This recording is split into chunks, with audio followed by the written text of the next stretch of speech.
Hello students, आज हम लोग पढ़ने जा रहे हैं शॉर्ट स्टोरी का पहला चैप्टर द गोल्ड वॉच, जिसको लिखा है पुंजकरा रफ़ी ने। ये स्टोरी एक पुअर फैक्ट्री वर्कर शंकु की है जो अपने जीवन में बहुत सारी प्रॉब्लम्स फेस कर रहा था बिकॉज ऑफ हिज पॉवर्टी।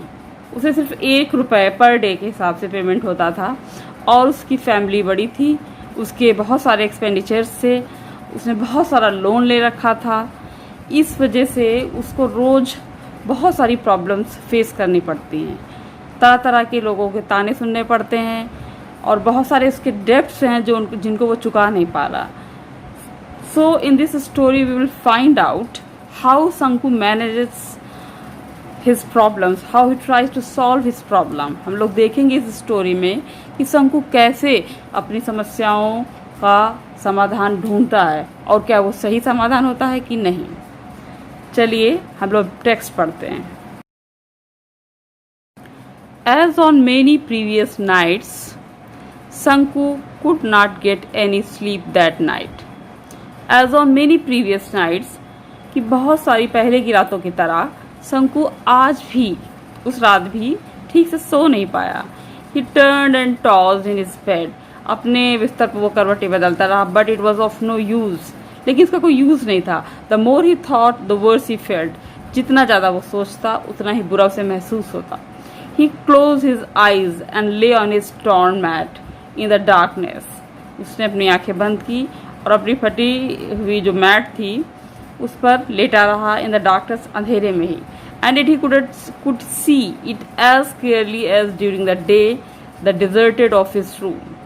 लेकिन फिर भी he could see it as clearly as during the day, कि जैसे कि वो दिन में देख सकता, उसको स्पष्ट बिल्कुल दिखाई पड़ रहा था। The deserted office room, deserted means जो एकांत में होता है, जहाँ पर कोई व्यक्ति निर्जन। ऑफिस रूम, कि कैसे ऑफिस में उस समय बिल्कुल सुनसान हो जाता है। When everyone had gone out for rest और फॉर लंच, जिस समय सब लोग लंच के लिए या फिर आराम करने के लिए लंच के समय चले जाते हैं, उस समय ऑफिस बिल्कुल सुनसान होता है। The glass window was only partly close, और जो ग्लास की जो खिड़की है, कांच की जो खिड़की है, वो आधी ही बंद रहती है। On one end of the table, table के एक छोर पर inside were a few fat volumes, कुछ मोटी मोटी वॉल्यूम्स रखी हैं फाइलों की। At the other end, table के दूसरी छोर पर a pen and ink bottle and so forth, pen और इंक बॉटल वगैरह रखी है। एंड इन बिटवीन वॉज, और इन्हीं सब सामानों के बीच में वॉज अ गोल्ड वॉच, एक सोने की घड़ी रखी है with its gold chain placed on a book, और उसमें गोल्ड की चेन लगी है जो कि एक बुक के ऊपर रखी रहती है। Open the window and stretch out your hand and about a foot and you can pick it up. Open the window, उसे क्या करना था शंकु को? बस खिड़की खोलनी थी, अपना हाथ आगे बढ़ाना था बस 1 फीट की दूरी पर और उसे उठा लेना। You can pick it up, कोई भी उठा सकता है।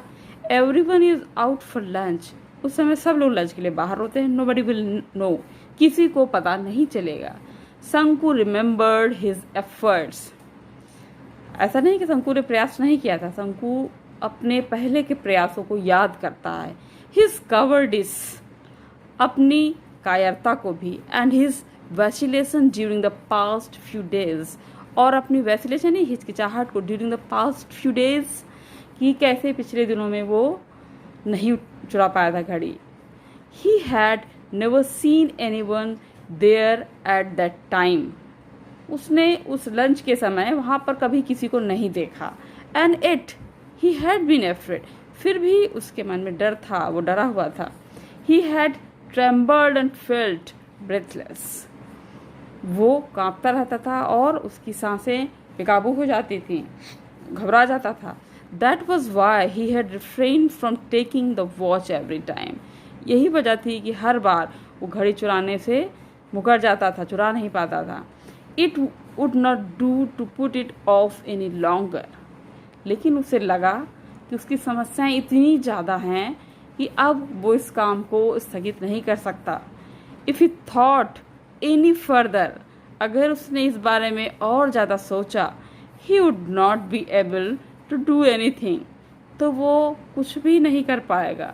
ही might even blurt out his intention accidentally, हो सकता है सोचते हुए वो अपने इंटेंशन को, अपने मकसद को ही छोड़ दे, एक्सीडेंटली यानी अकस्मात। So he must take it tomorrow, तो उसने डिसाइड किया कि कल वो उस घड़ी को जरूर ले लेगा। सपोज ही डिड नॉट, फिर कहता अगर वो ऐसा नहीं कर पाया तो क्या होगा।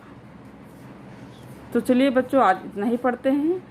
कल इसके आगे हम लोग पढ़ेंगे। हम देखेंगे कैसे शंकु अपनी प्रॉब्लम्स को सॉल्व करने के लिए किस तरीके से घड़ी चुराने के प्लान बनाता है। Thank you for listening.